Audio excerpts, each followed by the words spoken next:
The third day of the LV County Championship match at Taunton may be the pivotal one of the season, as thanks to a career-best performance from Jitan Patel, Warwickshire took control over Somerset, while their nearest rivals failed to get on the pitch for the second successive day in Nottingham.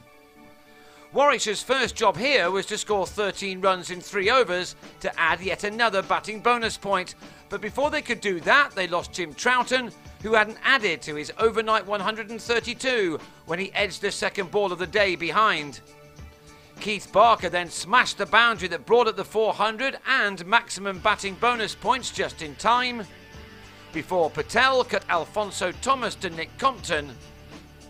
And Barker followed next ball as Thomas claimed 6 for 60, which equalled his best analysis for the county. So Warwickshire were all out for exactly 400, and now it was a crucial part of this game as Somerset responded. Arul Sapaya was soon looking good, hitting Chris Wokes for 3 successive 4s. How Somerset could do with the return of Marcus Trescothick. His replacement at the top of the order, Alex Barrow, was first out, sold a little short by Sapaya, who called for a run which was never really on. The rest of the morning, for the most part in any case, belonged to the home side, with Sapaya now joined by the country's leading scorer, Nick Compton, who was back doing what he's done all season, churning out runs. Somerset can ill afford to lose this match and thus lose further ground on the LV County Championship leaders, and so this second wicket partnership was crucial to them. Sapaya was seemingly in a hurry, and this boundary, his 8th, soon took him to an excellent half-century. He was dominating the scoring as he and Compton now took the total to 87. But Warwickshire were boosted hugely by the dismissal of Sapaya for 54 just before lunch, Patel striking for the first time as Tim Ambrose grabbed onto the edge at the second attempt. 2 down became 3 down just after the interval, James Hildreth nicking Ricky Clark to Varun Chopra on 7. He went just after Somerset had posted 3 figures, but they still needed many more than that and looked to Compton to steady the ship.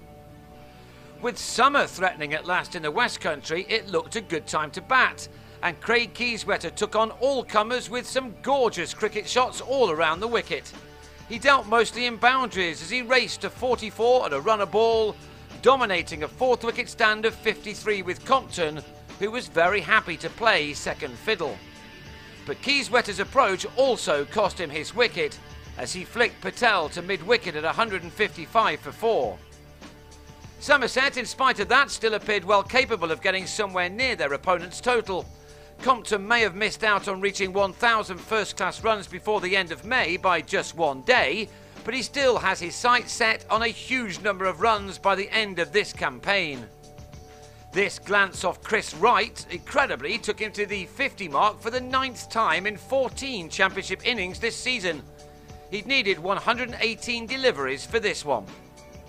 At this stage, Patel wasn't threatening too much, and Joss Butler was able to deposit him for a 6. But when Butler tried to repeat that shot, he holed out to Wokes. It was the big moment of the day. 4 overs later, Peter Trigo gave Patel his 4th wicket with an edge to Clark. And it was 5 for the spinner for the second successive innings when Craig Macheda followed in the same fashion to leave Somerset on 226 for 7. They still needed 25 to avoid the follow-on, and that suddenly looked unlikely when Thomas went in the next over with a nick off Clark to Chopra. Warwickshire were now well on top, but they still couldn't find a way past Compton, who ensured that follow-on was avoided. But with a total on 254, he was left stranded on 73 as Max Waller turned Patel to Ian Westwood, and Jamal Hussain was bowled for a golden as Patel claimed his first ever 7-wicket haul by finishing with figures of 7 for 75.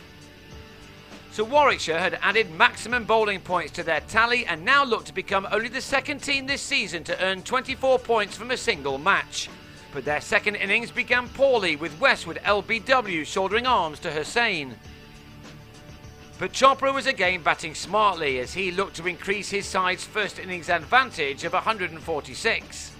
He lost Laurie Evans at the other end as he drove Sapaya to Butler, And he also lost his captain Taunton, who was out for the second time in the day, reacting too slowly to Chopra's call and being run out by Butler for a single.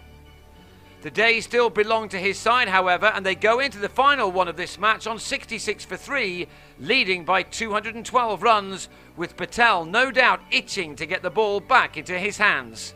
Depending on what can be fashioned at Trent Bridge, Saturday could be a huge day for the Bears.